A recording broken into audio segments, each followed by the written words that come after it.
Una pregunta para ampliar la mirada.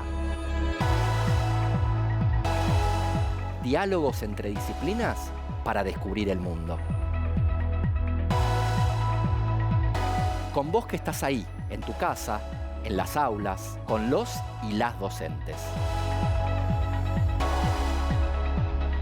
Nuevas formas de conocer, otros modos de aprender. Seguimos educando.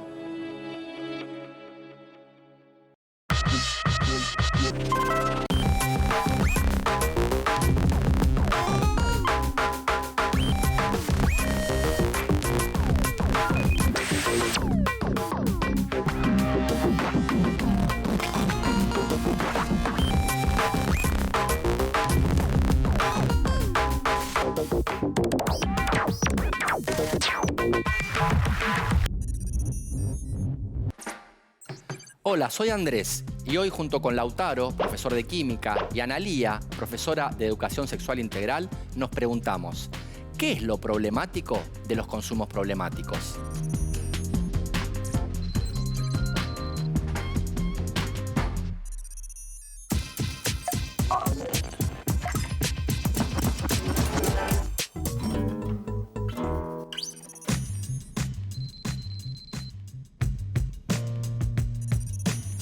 El consumo es la acción de gastar, ya sea para gozar de un servicio o de algo personal, que muchas veces se convierte en un hábito y lo ponemos en práctica de forma inconsciente. El consumo básicamente es utilizar o gastar un producto, un bien o un servicio. Algunas cosas que consumimos en la vida cotidiana son comprar ropa, autos, relojes, comida, entre otros. En la vida cotidiana consumimos alimentos, bienes y energía. El consumo es la acción y el efecto de consumir y gastar.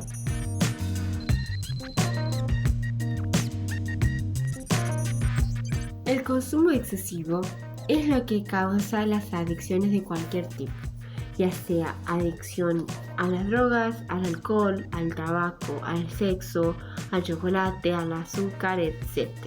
Y ahí es cuando se convierte en un problema. Puede ser problemático el consumo del alcohol, droga, compras, juegos, todo de forma compulsiva. Los consumos problemáticos son los que afectan nuestra salud y nuestra relación con los demás, o sea, con nuestro entorno, como el tabaco y el alcohol.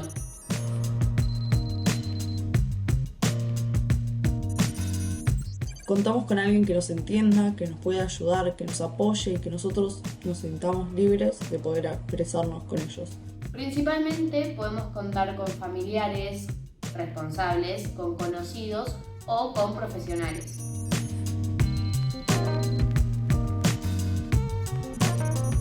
Los cuido estando presente, escuchándolos y apoyándolos.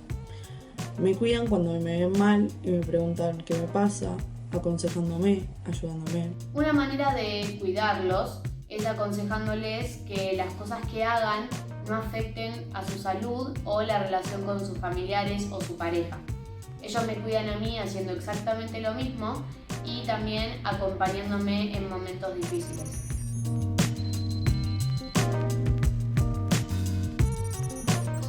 A los adultos que yo puedo recurrir es a mi familia y a los adultos cercanos a mi entorno. Me gusta que me cuiden preguntando cómo estoy, si me siento bien, si estoy a gusto con tal o con tal cosa, que me escuchen y que me puedan entender. Se puede recurrir a cualquier familiar responsable, a cualquier conocido de confianza o a cualquier profesional especializado en ayudar. También uno se puede apoyar en los maestros y todo el equipo con el que cuenta la escuela. A mí me gusta que los adultos me cuiden guiándome, orientándome y ayudándome, dándome consejos para que las cosas que haga sean cosas que no me arrepienta y sean una forma de vivir sanamente.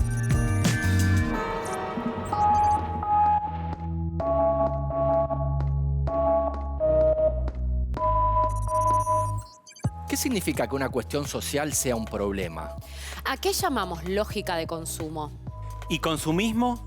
¿Qué es un consumo problemático? ¿Todos los consumos son problemáticos? ¿Qué diferencia hay entre uso, abuso y adicción? ¿Es correcto hablar de recuperación de una adicción? ¿Todas las drogas son ilegales? ¿Qué es una sustancia psicoactiva? ¿Cuál es el rol de las escuelas en relación con los consumos problemáticos? ¿Cómo construir una cultura de cuidados en las escuelas? ¿Qué es lo problemático de los consumos problemáticos?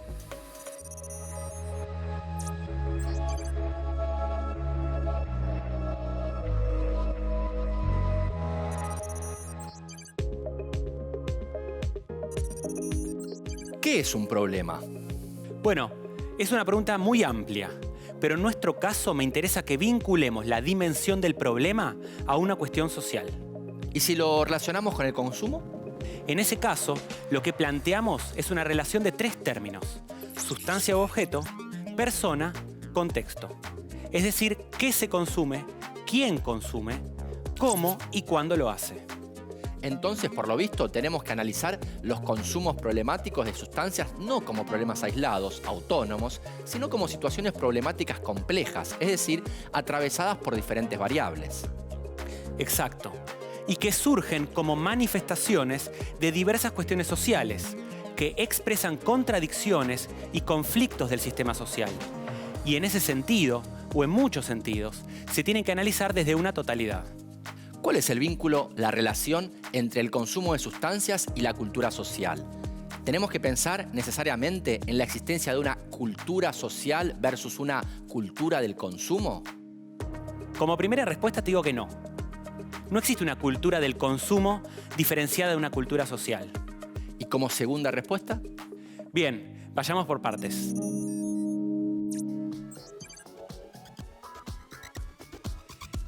El consumo de sustancias que produce alteraciones sobre el sistema nervioso central no es un hecho privativo de nuestra época. Hubo varios usos que se le han dado a las sustancias en otras épocas más antiguas. Formar parte esencial de rituales y actos, usos curativos, hasta aquellos consumos que tienen por finalidad solamente experimentar distintos efectos en el cuerpo y la percepción.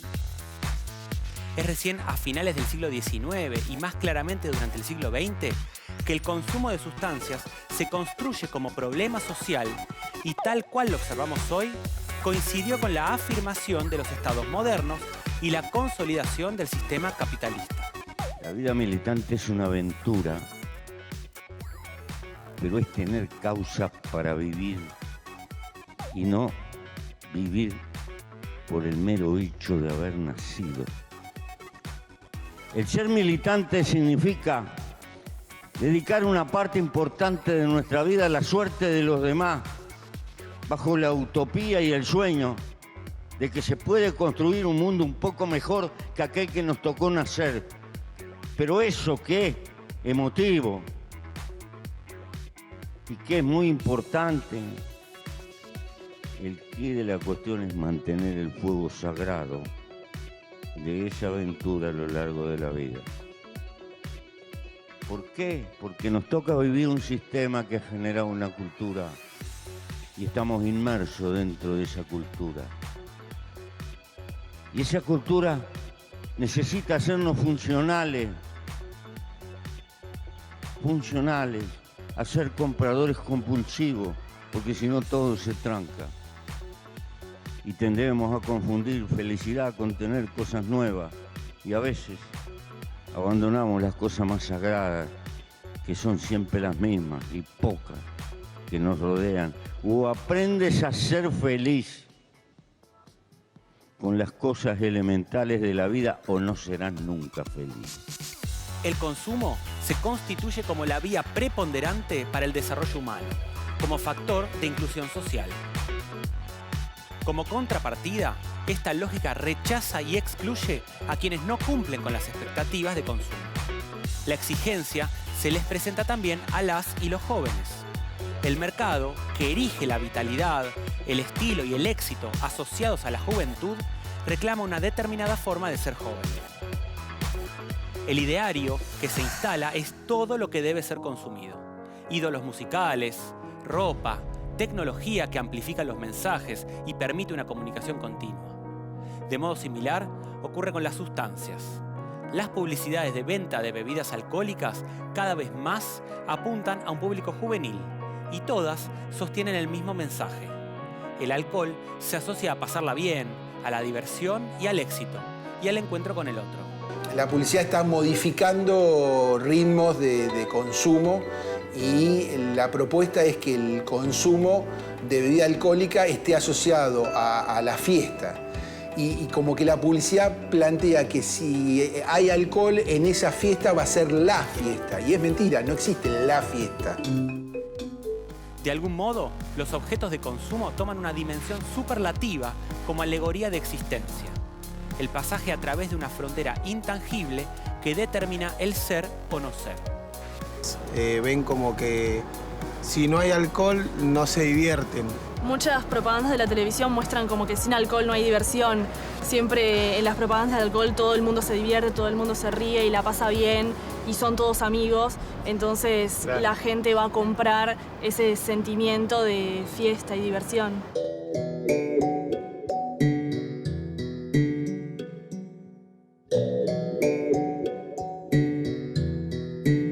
Después el alcohol tiene otra cuestión negativa, es que no solo está naturalizado, sino que hay de diferentes precios, sino que todo el mundo es accesible, se vende en cualquier lado.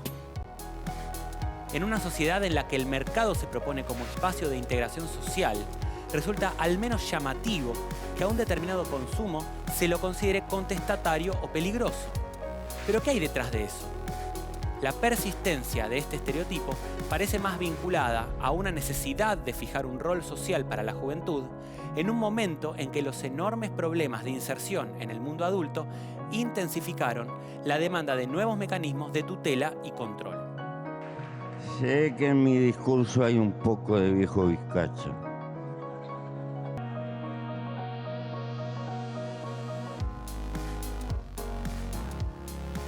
Pero gurises, el desafío que van a enfrentar es precisamente la vorágine de la cultura que ha generado nuestro tiempo. Y hay que pensar por entender que eso que se puede llamar felicidad significa garantizarse tiempo para cultivar los afectos, que es la diferencia que tiene la vida y los sentidos. Y dentro de estos paradigmas hay una noción interesante que es la de lógica de consumo. ¿No es así? Es así. Hablamos de lógica de consumo cuando nos referimos a una manera de responder, de funcionar y de actuar que se desprende de cómo nos moldea la sociedad de consumo y sus mandatos. La lógica de consumo imprime su propio estilo a las prácticas sociales cotidianas, como alimentarse, educar, criar, entretenerse, entre otras cosas. Estas prácticas no son nuevas, ya que existieron siempre en toda sociedad, pero bajo la lógica de consumo se llevan adelante de un modo particular, obedeciendo a ciertas reglas. Generalmente, a estas maneras de actuar las hacemos nuestras y las tomamos como si fueran propias, sin quererlo o decirlo explícitamente. Pero se da así porque formamos parte de la compleja red que compone nuestra vida social, cada vez más mercantilizada. La lógica de consumo regula así nuestras relaciones con los demás y con el mundo, que promueve y contribuye a que se formen socialmente sujetos que piensan y sienten como consumidores antes que como sujetos de derecho. ¿Cuáles son las lógicas dentro de la lógica del consumo? Muchas de estas prácticas y valoraciones nos visitan en lo cotidiano. No se trata de declararnos culpables por ello, sino de poder identificar su lógica para visibilizarla, desnaturalizarla. Si bien están íntimamente vinculadas entre sí, las dividimos para caracterizarlas con mayor claridad. Empecemos con el tiempo. Se instala la idea de vivir el presente. Se trata del instante, de la aceleración, del cambio constante, del zapping, del tweet, del video, del chat o de la foto que se desvanece. Felicidad aquí y ahora. Si no es ya, no existe. Lo que no es inmediato no atrae. El inmediatismo en la búsqueda del goce de la sociedad de consumo va de la mano con la incertidumbre de futuro. La velocidad y la novedad impiden el encuentro significativo con las cosas. Lo nuevo es un valor en sí mismo. Si es nuevo, trae consigo una promesa. Porta una esperanza de satisfacción, de bienestar. Quedar fuera de lo nuevo hace que las personas se sientan obsoletas, inadecuadas, deficientes. Hay que procurarse lo nuevo. Hay que consumirlo para estar adentro. Ahora, ¿el objeto nuevo es mejor porque es nuevo? En el universo cultural de adolescentes y jóvenes, las tecnologías y las pantallas son omnipresentes. Hoy, los objetos tecnológicos forman parte constituyente de los modos de ser y de vivir. Son extensiones hasta del propio cuerpo, a tal punto que olvidarse el celular o no estar conectado equivale a no estar completo, a estar ausente. También funcionan como verdaderos espejos en los que se construye la mirada que adolescentes y jóvenes tienen sobre sí mismos. Las tecnologías también influyen en los modos actuales de estar presentes y enlazados. Estar conectado se vuelve mandato. Se debe estar conectado todo el tiempo ante la posibilidad de que nos requieran en cualquier momento para enterarse de lo último. En definitiva, para estar. No estar conectados por no tener el celular encima se parece a quedarse sin lazos. En la sociedad de consumo, para adquirir una imagen de sí mismo y ser en ella reconocidos y reconocidas por otros, necesitamos consumir constantemente, ya que al consumir bienes, estamos comunicando un significado a los demás y a nosotros mismos. Vivimos en un bombardeo constante de noticias, posteos, mensajes, notificaciones. Datos cada vez más fugaces e instantáneos, expulsados por otros más nuevos que nos llegan y olvidamos cada vez a mayor velocidad. El sujeto de la información de nuestra sociedad hiperinformada se la pasa buscando información y sabe muchas cosas, pero es poco lo que le pasa. ¿Cuál es el resultado de que estemos constantemente informados o informadas? A que opinamos absolutamente de todo, incluso de lo que no sabemos. ATR no es solo una expresión de adolescentes y jóvenes, es un mandato de la sociedad de consumo. Nuestra época necesita cuerpos que anden a mil, que no paren, de trabajar, de consumir, de entretenerse. Cuerpos que rindan, que sean eficaces y exitosos. Allí, donde hay fiaca, donde hay cansancio, el mercado ofrece productos que dan energía, que disponga el cuerpo como máquina rendidora que siempre puede más. Así, a todo ritmo. La sociedad de consumo nos impone estar bien y pasarla bien todo el tiempo. Gozar, sentir placer, entretenerse, satisfacer los deseos. La lógica del taponar es un modo de rehuir de lo que duele, de lo que inquieta, de lo que no tiene respuesta pronta y gratificante. Funciona con un consumo que resuelve por un tiempo la situación. La sociedad de consumo no ofrece sentidos de vida colectivos. Las personas hoy no encuentran el sentido de su vida en lo que producen, sino en lo que consumen. Y entonces, frente a la ausencia de sentidos y proyectos, aparecen salidas que intentan darle más vitalidad a la vida. Y muchas de esas salidas pueden dañar nuestra salud y nuestros vínculos. Y recordá que la línea 141 es un servicio telefónico gratuito de primera escucha y asistencia inmediata, anónima y gratuita sobre temas vinculados al consumo problemático de sustancias que presta la Secretaría de Políticas Integrales sobre Drogas de la Nación Argentina. Ante cualquier problema o consulta que quieras hacer, no dudes en llamar.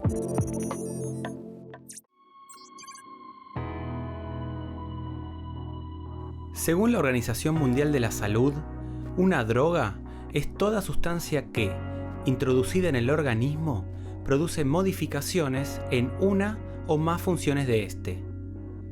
¿Qué vemos? Que hay un conjunto muy amplio de sustancias que se consumen que generan estas modificaciones, tanto sustancias legales como ilegales. Hagamos entonces una clasificación. No, hablo de una clasificación que nos permita ordenar mejor los tipos de sustancia. Empecemos por las más claras. Por un lado están las drogas legales, que son aquellas cuya producción, distribución y comercialización se da dentro del circuito legal. Algunos ejemplos de estas son el alcohol, el tabaco, las bebidas energizantes. Dentro de este grupo también se incluyen aquellas llamadas sustancias legales reguladas. Dentro de estos distinguimos claramente los medicamentos. Las drogas ilegales, en cambio, son aquellas cuya producción, distribución y comercialización están jurídicamente tipificadas como delito. En nuestro país son ilegales la marihuana, la cocaína, el paco, el LSD, entre otras.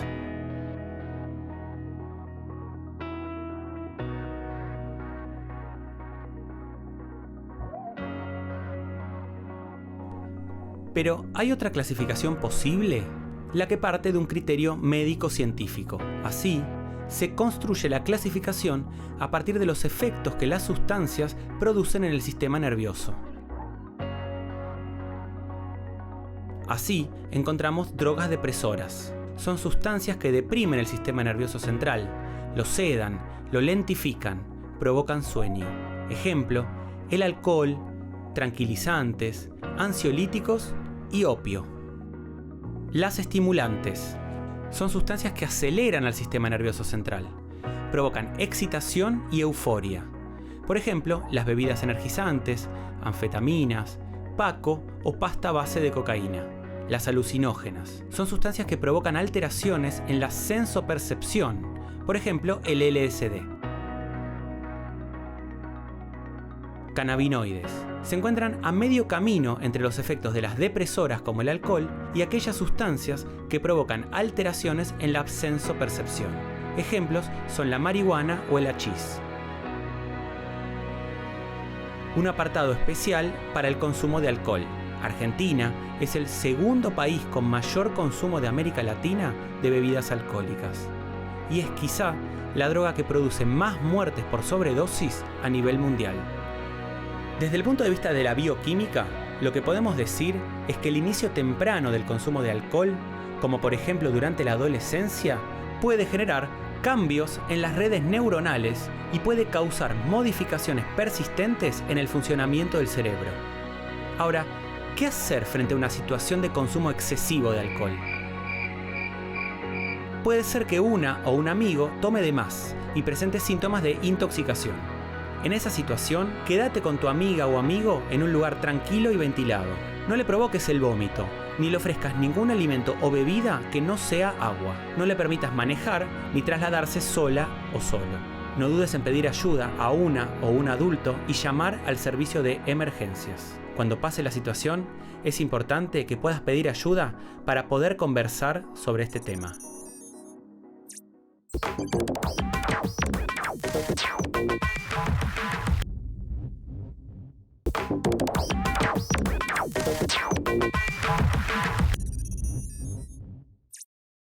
Hay personas, hay momentos en los cuales se utiliza una sustancia que pueden ser considerados problemáticos cuando afectan algún área vital de esa persona. Me refiero, puede ser su salud física, su salud psíquica, puede ser sus relaciones con su familia, con sus amigos, sus relaciones en el trabajo, en la escuela, sus relaciones con la ley. Si alguna de estas áreas se ve afectada, ahí podemos estar hablando de un consumo problemático.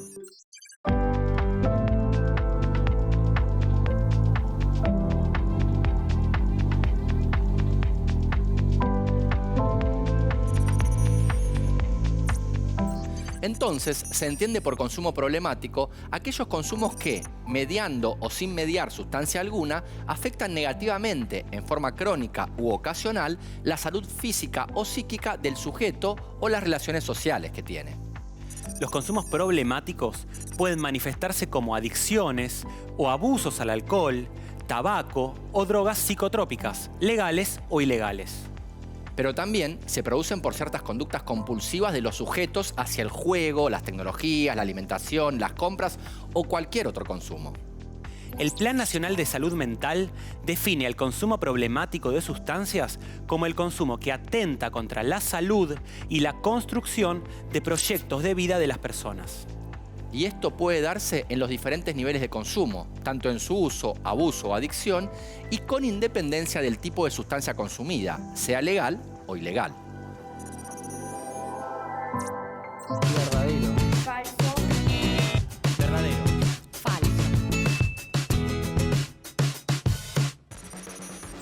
La lógica de consumo atraviesa nuestra vida cotidiana y nos propone modelos de felicidad a través del consumo de diversos objetos, servicios, estilos de vida. Verdadero, porque sí o sí necesitamos de los consumos y sus innovaciones cotidianamente. Porque al pasar el tiempo nos hemos convertido en una sociedad consumista. Es verdadero porque el consumo se relaciona con nuestra felicidad, la felicidad que nos da la satisfacción, que es la rueda de satisfacción gracias a que nosotros consumimos distintos servicios, productos, alimentos que compramos una vez, nos da satisfacción y compramos una y otra vez. Verdadero. El consumo nos demuestra un mundo supuestamente perfecto y feliz a base de consumir diferentes servicios y productos que mejoran nuestra calidad de vida.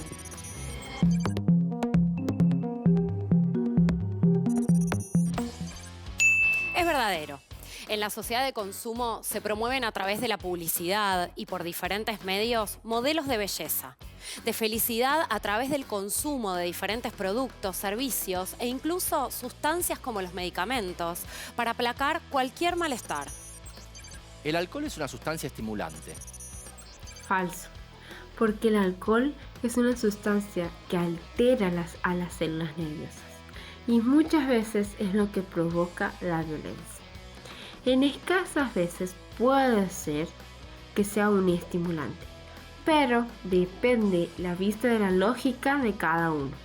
Es falso, se lo confunde como estimulante porque el alcohol inhibe las funciones cerebrales, cambia el autocontrol, produce euforia, nuestros estados de ánimo, cambia todas nuestras formas. Falso. Es verdad que puede confundirse con un estimulante, pero la realidad es que el alcohol es una droga que afecta la capacidad de autocontrol.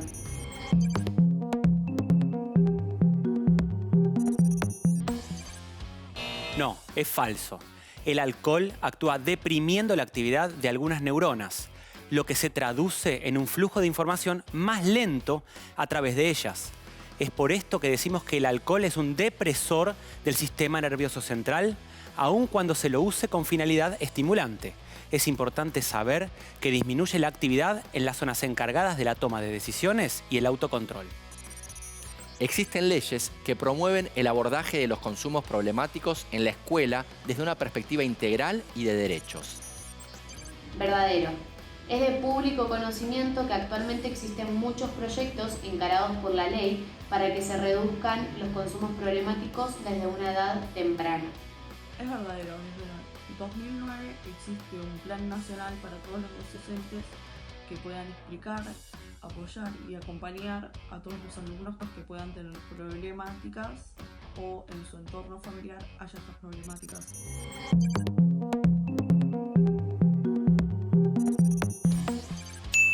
Sí, es verdadero. Las leyes, como la de educación y prevención de consumos problemáticos en la escuela y la ley de educación sexual integral, que te dan la posibilidad de contar con información confiable, oportuna y espacios de escucha, intercambio y participación sobre estos temas. Las sustancias psicoactivas actúan sobre el sistema nervioso central. Es verdadero porque tapa las funciones cerebrales. Verdadero. Es por esto que inhiben las funciones cerebrales.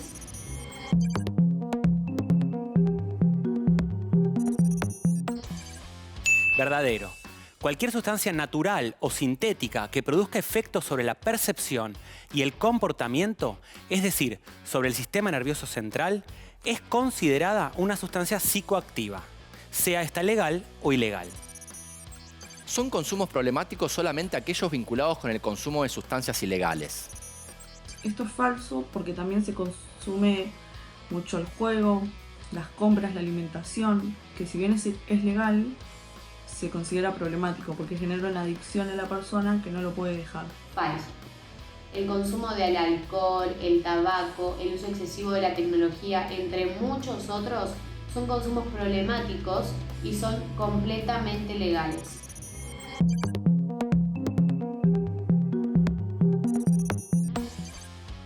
Es falso.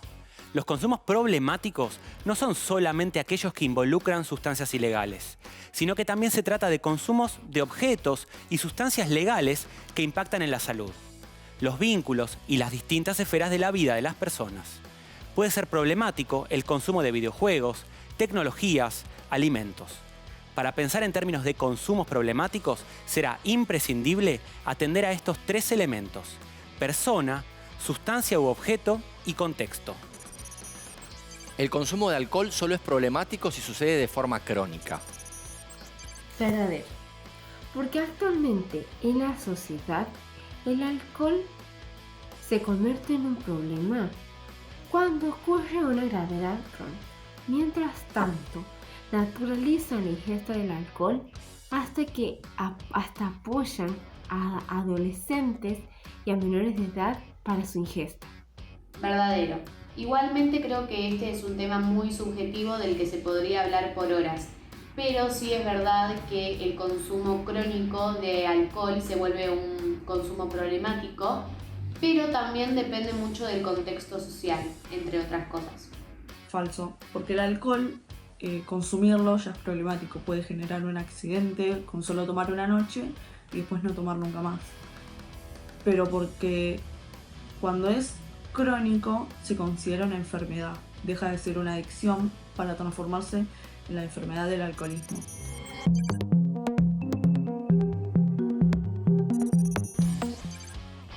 No, falso. El consumo de alcohol episódico y excesivo puede también constituir un consumo problemático. Este tipo de consumos son particularmente riesgosos debido a la ingesta de una elevada cantidad de esta sustancia en un lapso de tiempo muy corto, pudiendo ocasionar consecuencias graves no solo para quien consume, sino también hacia terceros. Relaciones sexuales sin protección o sin consentimiento, accidentes de tránsito, episodios de violencia, entre otras.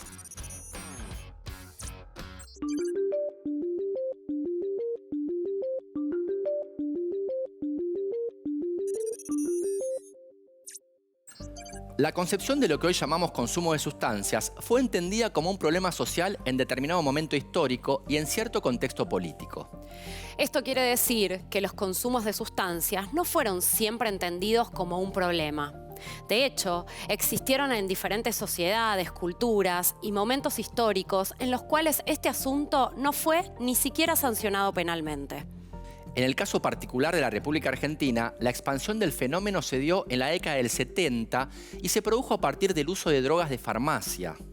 Ahora bien, está claro que las situaciones de consumos problemáticos son más difíciles de resolver cuando hay otros derechos vulnerados u otras situaciones problemáticas a nivel socioeconómico o familiar.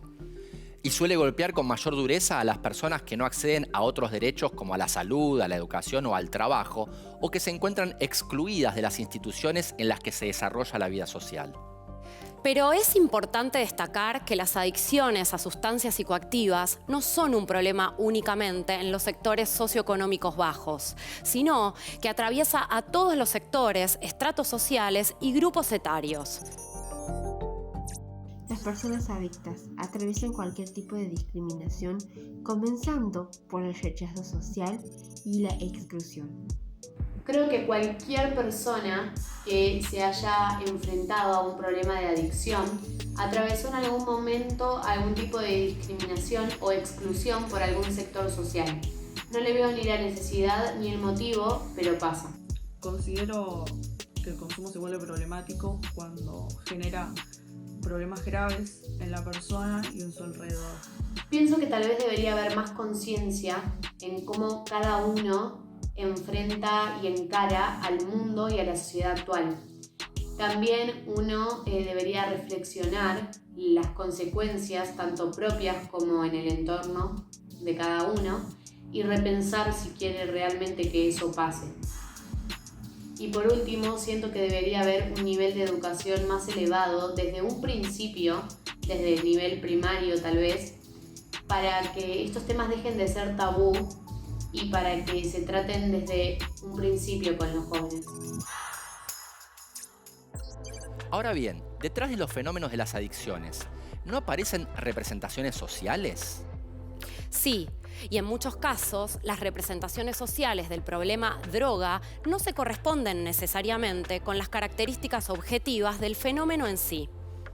Por el contrario, son conocimientos que reproducen sentidos, imágenes, prácticas y afectos y tienen una lógica diferente a los conocimientos científicos. Así, el abordaje se carga de prejuicios y estereotipos que mantenemos como verdades reveladas y que en muchos casos resultan falsas creencias que nos llevan a operar sobre la realidad de manera inadecuada. Por ejemplo, para la representación social, la droga siempre es un producto mortalmente dañino, lo que justificaría la prohibición de su uso. Por eso se considera drogas a algunas sustancias como la cocaína, cannabis, opiáceos, y no reconoce como tales a las sustancias permitidas, como el alcohol, el tabaco o los psicofármacos. O en todo caso, estima que su nocividad es mucho menor. Otro contenido presente en las representaciones sociales de la droga la identifica como expresión de una actitud individual o de oposición a la sociedad, de no aceptación de las normas sociales. Nace así la representación social adicto o adicta, para la cual la persona pasa a ser alguien peligroso, violento, con una personalidad autodestructiva y una actitud despreocupada respecto de su salud. Por eso, para evitar prejuicios, es muy necesario abordar el tema como un fenómeno complejo, poniendo el énfasis en su totalidad y no en sus componentes simples. De manera simple, privilegiar los contextos en los que se sitúa sin cargar toda la responsabilidad en quienes padecen un consumo problemático. Existen discursos que tienen la capacidad de recortar cierto aspecto de un fenómeno. Los efectos de estos discursos dan lugar a la reproducción de actitudes, acciones y de prácticas que se imprimen como un sentido común o como opinión pública sustentada. Lo que tenemos, entonces, son diferentes modelos con los que se concibió el consumo de drogas y que derivó en determinadas maneras de concebir a las personas, como también distintas acciones y prácticas. Pero vayamos por partes. El modelo ético-jurídico. En este caso, atribuye un papel preponderante a la sustancia. Reconoce solo como drogas a las sustancias ilegales, a las que se les asigna el lugar de causa de las adicciones, se les atribuye el poder de capturar a la persona que las consume. Es el sustento de campañas y mensajes preventivos del orden de no te dejes atrapar por la droga. A partir de esta mirada, el consumo de drogas se entiende desde la categoría de delito y vicio. En el año 1989 se sancionó la Ley Penal de Estupefacientes 23.737, vigente hasta hoy. Esta ley penaliza la tenencia de drogas para consumo personal. El modelo médico-sanitario. Como el modelo anterior, se pone el acento sobre la sustancia, pero esta vez como agente causal de una enfermedad. La sustancia ya no es tomada en su valor normativo, sino en función de su potencial adictivo. Las acciones preventivas se inscriben en el ámbito de salud pública y su intención es evitar los consumos vía el temor. Ahora, no a la sanción penal, sino a los efectos que produce la droga sobre el organismo. Bajo este modelo se estipulan representaciones sociales que vinculan a quienes consumen solo como un problema de jóvenes y de sectores populares. Modelo psicosocial. En este modelo, a diferencia de los otros dos, el eje del análisis se corre desde la sustancia hacia la persona, hacia el sujeto que consume. Para este modelo, la adicción no es otra cosa más que la manifestación sintomática de un trastorno psíquico. Pero las causas de este trastorno se consideran parte de conflictos del sujeto con su medio macrosocial, su familia y su grupo de pares. El contexto queda así subsumido a esta matriz de relación con la cual el sujeto establece una relación conflictiva. El modelo sociocultural sí privilegia el contexto como eje de análisis del consumo problemático. El uso de drogas sigue siendo caracterizado como síntoma, pero ya no en su versión psicopatológica, sino como síntoma social. ¿Cómo se analiza acá la prevención? A partir del acceso de las personas al goce de derechos ciudadanos básicos, tales como vivienda, trabajo, salud y educación. El modelo multidimensional resulta superador de los 4 modelos clásicos al plantear que en cualquier uso de drogas se produce una interacción entre 3 subsistemas: la sustancia como elemento material, una estructura y disposición subjetiva determinada, una organización social. Desde esta perspectiva, la prevención apunta a la promoción de la salud. el cuidado y la construcción de proyectos de vida significativos. El carácter multidimensional de este modelo permite entonces superar las visiones simplificadoras y desarmar las representaciones sociales que nos atraviesan. El tema es que ponen la droga como disparador y lo que habría que ver es cuál es el disparador real. Digamos que hay un problema detrás de la droga, que es el problema que realmente explica.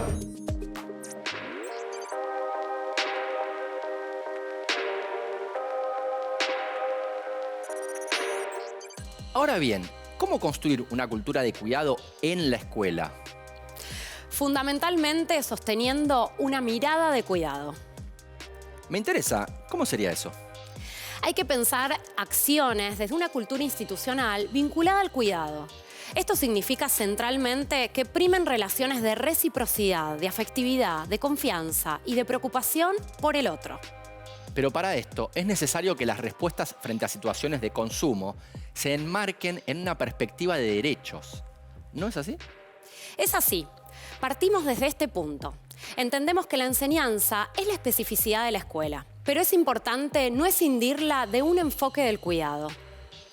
Una cultura de cuidados supone reconocer los problemas y abordarlos, pero también implica que podamos potenciar aquellas dimensiones que hacen a la construcción de identidades de las y los estudiantes. ¿Y cuál es el desafío? Hay varios, pero uno muy importante es poder superar un discurso preventivista. ¿Discurso preventivista? ¿Aquel sostenido en la lógica del riesgo? Nuestro objetivo es reconocer a adolescentes y jóvenes como sujetos de derechos, poder ofrecerles experiencias en las que puedan decidir, organizarse, implicarse, otorgarle sentido a la propuesta. No es solo realizar abordajes discursivos, es generar espacios para que los derechos se puedan reconocer y ejercer. Sostener una perspectiva de salud integral nos lleva a pensarla no como la ausencia de enfermedad, sino, como lo vimos antes, un proceso multidimensional que atiende a los determinantes sociales de la salud. Como docentes y comunidad educativa, entendemos que es importante enseñar y aprender, pero también es muy necesario involucrarse. Sostener una escucha atenta, profundizar e intercambiar experiencias, donde estén involucrados docentes, estudiantes, referentes y organismos estatales. Y todo ello es para la construcción de una cultura de cuidados en las escuelas de nuestro país.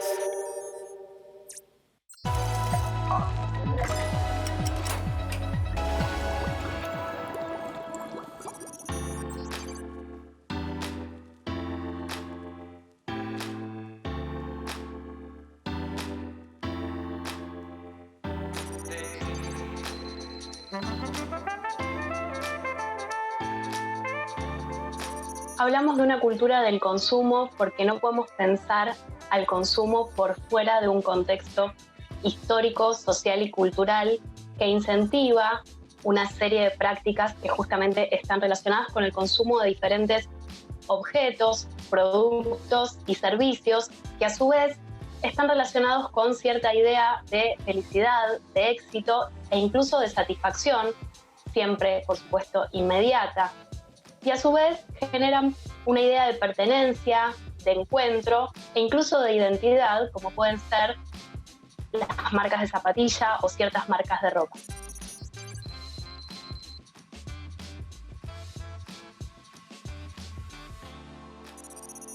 Como decíamos recién, el contexto en el que vivimos y esta lógica de consumo que nos atraviesa como sociedad en su conjunto genera que puedan existir problemas con estos consumos, ¿no? Atravesadas las personas por esta lógica.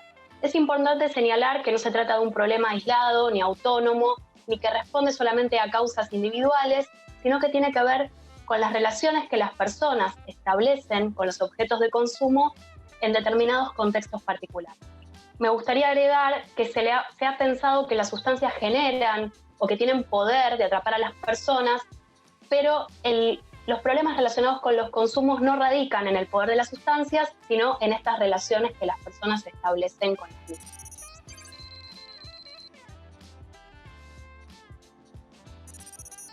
Es importante trabajar estos temas desde la escuela porque la escuela tiene un rol fundamental en lo que hace, por supuesto, y como ya sabemos, a la enseñanza, pero también es un espacio privilegiado para problematizar esta lógica de consumo y para construir una lógica de cuidado, que tiene que ver justamente con poder desarrollar una mirada crítica. La escuela es un escenario de escucha y de participación fundamental y que necesitamos para construir esta lógica de cuidados.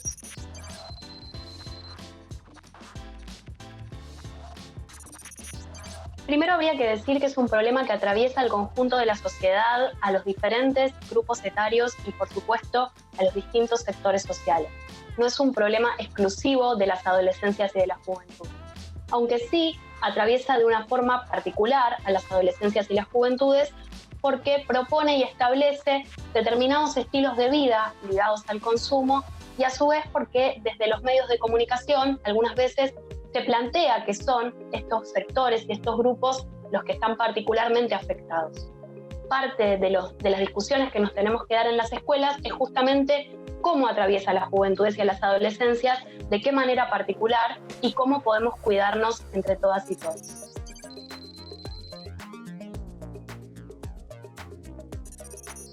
Si se manifiesta una situación problemática en la escuela, en principio es importante conversar sobre estos temas, alojar esa situación, prestarnos a la escucha, una escucha atenta, una escucha activa que dé lugar a que la persona pueda plantear lo que le está pasando. Las problemáticas relacionadas con los consumos muchas veces manifiestan o están relacionadas con otras situaciones difíciles de las personas o de sus entornos familiares o comunitarios y es importante que podamos alojar desde las escuelas a estas situaciones desde la escucha. También es importante que las personas adultas se comuniquen resguardando siempre la privacidad, la intimidad y la confidencialidad, pero que establezcan modos de intervención, en lo posible que se converse sobre esto antes de que las situaciones se presenten, y también es posible ayudarse y apoyarse en otras instituciones de las localidades que suelen estar trabajando a la par de las escuelas y, por supuesto, incluir y hacer parte a la comunidad educativa en su conjunto.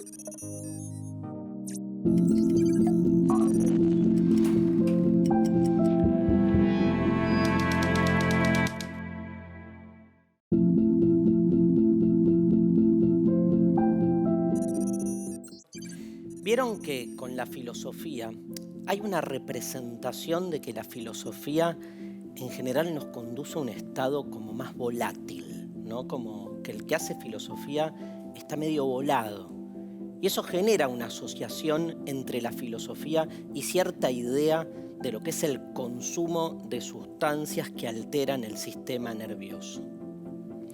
Pero no solo no tiene nada que ver esa representación, que es obviamente arbitraria, sino que por sobre todo la filosofía es la búsqueda infructuosa de la lucidez.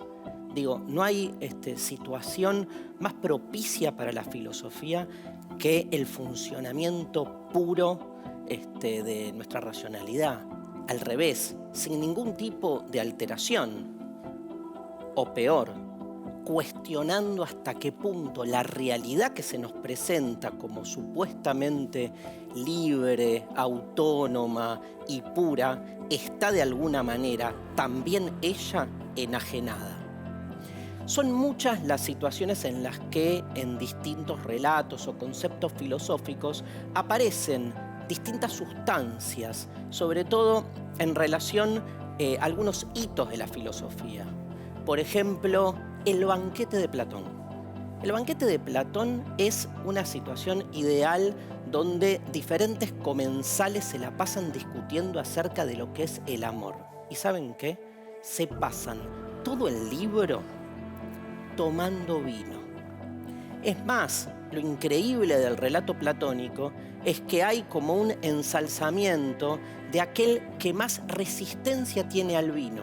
O sea, el que más aguanta tomando vino y sin embargo resguardando la lucidez es el más copado de todos. Y ese lugar se lo lleva obviamente Sócrates, que cuando termina el texto, termina yéndose el sobrio, llegado el amanecer del próximo día, después de haber estado discutiendo sobre el amor toda la noche. Otro momento histórico donde aparece una sustancia es tal vez en la frase más emblemática de Marx, Marx cuando critica la religión y dice: la religión es el opio de los pueblos. ¿Qué es el opio en el planteo marxista? ¿Por qué introduce la metáfora del opio? El opio como un narcotizante que de algún modo lo que hace es alentar al pueblo. El opio que lo que hace es adormecerlo para que el pueblo pueda ser sometido, aletargarlo para poder ser dominado. Claro que el opio era una sustancia que se consumía mucho en esa época y es tomada como una metáfora para este aletargamiento, pero también entendiendo que el opio genera algún tipo de placer y que por eso es una andija a partir de la cual el poder puede acometer con su propósito. Me guardo para el último lugar otra sustancia que aparece en la obra de un pensador de la actualidad contemporáneo, el español Paul Preciado. Preciado habla de nuestra sociedad como una sociedad fármaco-pornográfica. Fármaco, porque nuestra sociedad es una sociedad repleta de consumo de fármacos. Nos dice Preciado que durante mucho tiempo entendimos al poder instalando sus estrategias en nuestros cuerpos. El poder de modo simbólico logra intervenir nuestro cuerpo a través de sus diferentes argucias. Pero nos dice Preciado que en este tiempo el poder se vuelve una pastilla y al poder ahora directamente nos lo tragamos. Pastillas de la felicidad, antidepresivos, ansiolíticos. El poder de alguna manera directamente moldea nuestros cuerpos con sus efectos químicos. ¿Será que al poder nos lo tragamos o será que el poder ahora nos está tragando?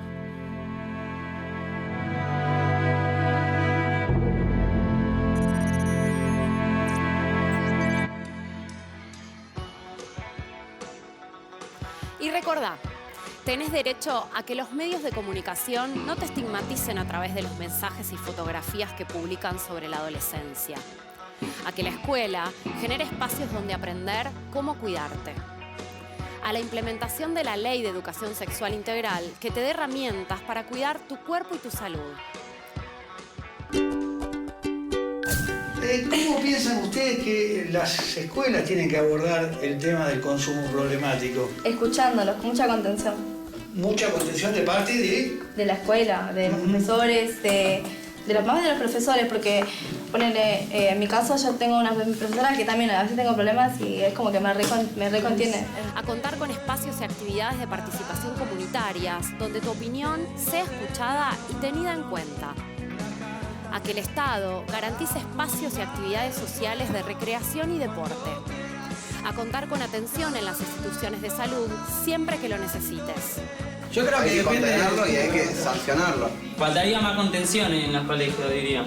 En todos los colegios ya directamente. Para mí, que no hay que excluir a una persona así. Es más, hay que incluirla, porque esta persona necesita ayuda. A contar con asistencia y contención si estás frente a un consumo problemático de alguna sustancia. A la implementación de la Ley de Educación y Prevención de Consumos Problemáticos que promueve la posibilidad de contar con información confiable, oportuna y espacios de escucha, intercambio y participación sobre estos temas.